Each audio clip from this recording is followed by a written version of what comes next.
Hello दोस्तों, स्वागत है आपका मेरे यूट्यूब चैनल परीक्षा प्लान में। तो कैसे हैं आप लोग? आई होप अच्छे होंगे। तो जैसा कि आप लोगों को पता है कि एसएसटी को मैं एनसीईआरटी से पढ़ा रही हूँ। 11 लेसन मैंने कंप्लीट पढ़ा दिए हैं। आज 12वां लेसन पढ़ेंगे, आधारभूत लोकतंत्र भाग 3, नगरीय क्षेत्रों में स्थानीय सरकार। तो ये भाग 3 है आधारभूत लोकतंत्र का। लेसन 10 में पढ़ा था आधारभूत लोकतंत्र भाग 1, फिर 11वें में भाग 2 पढ़ा है और भाग 3 आज पढ़ेंगे। तो नगरीय क्षेत्रों में जो स्थानीय सरकार है उसके बारे में जानेंगे। तो चलिए वीडियो को शुरू करते हैं। वीडियो देखने के बाद यदि आपको अच्छा लगे, हेल्पफुल लगे तो वीडियो को लाइक और शेयर कीजिएगा, और यदि आप चैनल पर नए हैं तो चैनल को सब्सक्राइब कर लीजिए। इसके पहले वाली वीडियो जरूर देखिएगा, तभी आपको ये वाला वीडियो अच्छे से समझ में आएगा। तो चलिए शुरू करते हैं। मैं चाहता हूं एक पूर्ण विकसित स्थानीय निकाय का शीघ्र गठन किया जाना चाहिए, ताकि लोग यह सचमुच जान सकें कि एक छोटे क्षेत्र में, उनके अपने नगरों में, उनके अपने गांवों में प्रशासन क्या है, मताधिकार क्या है, शक्तियां क्या हैं, अधिकार क्या हैं और विशेषाधिकार क्या है। ये किसने कहा है?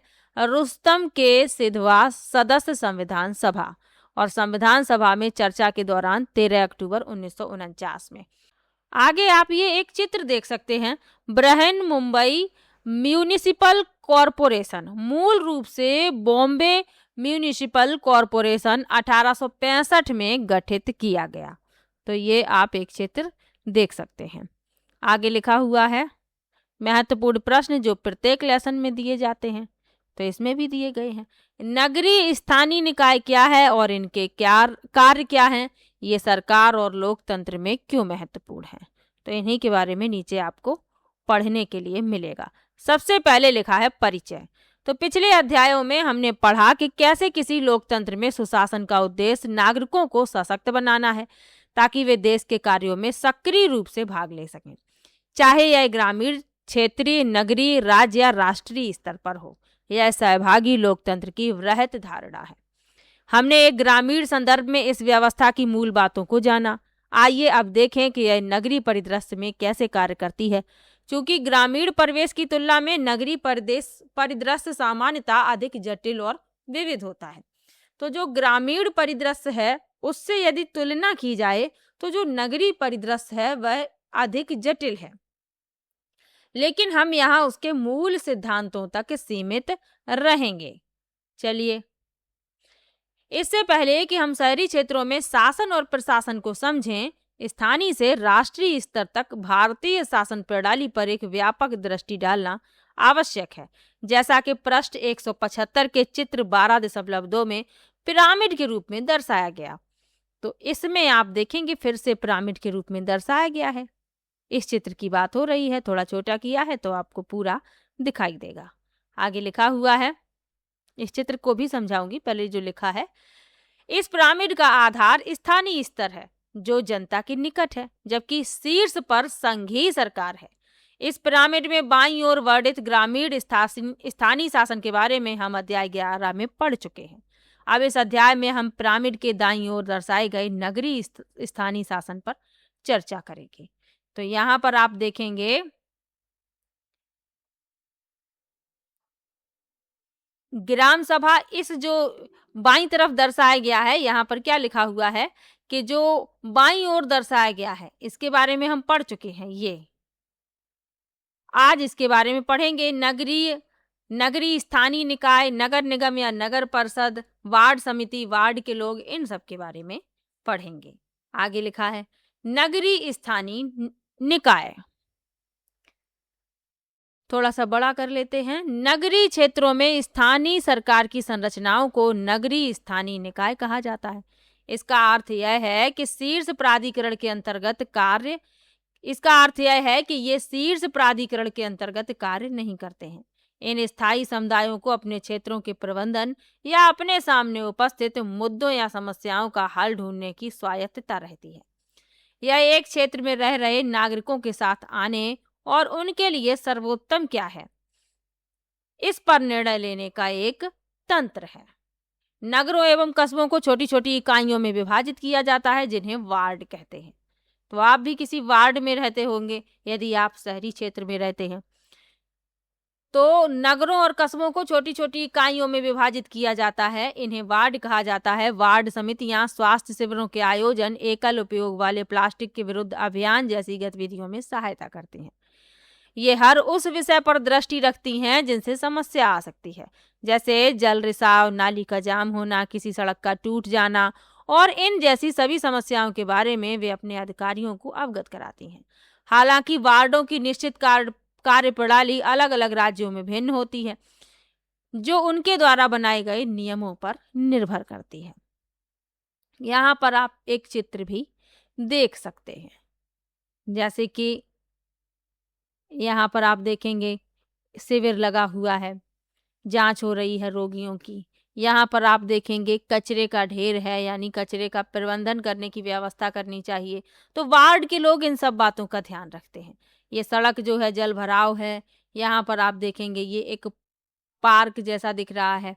आगे लिखा है, कुल मिलाकर नगरीय एवं स्थानीय निकायों पर कार्यों की एक लंबी सूची की जिम्मेदारी है, जैसे आधारभूत ढांचे की देखभाल पर ध्यान रखना, कब्रगाहों का रखरखाव, अपशिष्ट संग्रहण एवं निपटान, सरकारी योजनाओं के कार्यान्वयन पर ध्यान रखना, स्थानीय कर एवं अर्थदंड प्राप्त करना आदि। क्षेत्र के आर्थिक और सामाजिक विकास के नियोजन में भी इसकी कुछ भूमिका होती है। हालांकि इन निकायों को अपने कार्यों को कुशलतापूर्वक करने में सक्षम होने के लिए नागरिकों को भी अपने कर्तव्य का पालन करना चाहिए। अर्थात नागरिकों को अपने क्षेत्र की देखभाल एवं रखरखाव का ध्यान रखना चाहिए। अब जिस क्षेत्र में आप रह रहे हैं, तो उस क्षेत्र में आपको गंदगी नहीं फैलानी है अपने घर के आसपास। ये सब नागरिकों के ही तो दायित्व हैं। तो यही लिखा हुआ है कि नागरिकों को भी अपने कर्तव्यों का पालन करना चाहिए। ये नहीं कि घर से बाहर आपने दरवाजा खोल के कूड़ा फेंक दिया, कचरा फेंक दिया। तो इस तरीके से यदि आप करेंगे तो गंदगी फैलेगी, और फिर जब एक जगह पर कचरे का ढेर जमा होना शुरू होता है तो लोग उसी पर कचरा डालना शुरू कर देते हैं। तो नागरिकों को भी अपने कर्तव्यों का पालन करना चाहिए, ये लिखा हुआ है। अर्थात नागरिकों को अपने क्षेत्र की देखभाल एवं रखरखाव रखना चाहिए। याद रहे, यह सहभागी लोकतंत्र है। उदाहरण के लिए, यदि लोग कूड़े के पृथक्करण के बारे में निर्देशों का सावधानी पूर्वक पालन करें तो कूड़े का एकत्रीकरण एवं निस्तारण अधिक आसान बन जाता है। अथवा यदि वे किसी गली अथवा रास्ते में जल रिसाव पाते हैं तो इसके बारे में तुरंत सूचना देने से बहुमूल्य जल का अपव्यय रुक जाता है।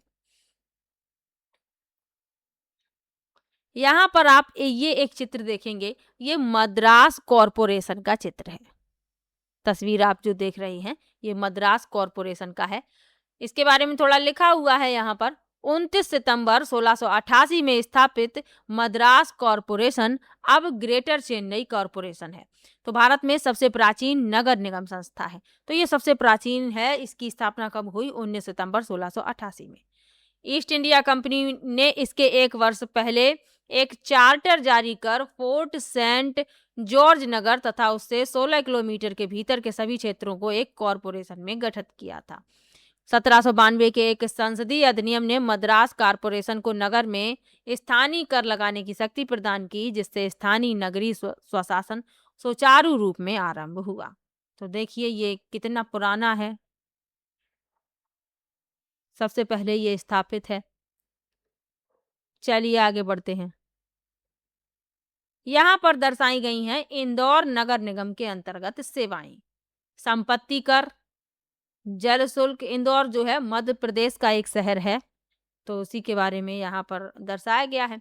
सूखा कूड़ा प्रबंधन, व्यवसाय विज्ञापन, व्यापार लाइसेंस, CRM विवाह प्रमाण पत्र, CRM अग्निशमन सेवाएं, CRM विभिन्न लाइसेंस, CRM जल टैंकर मलबा हटाना, पेड़ की कटाई और ढुलाई, और CRM यानी शिकायतें। तो CRM सेवा के लिए अनुरोध है।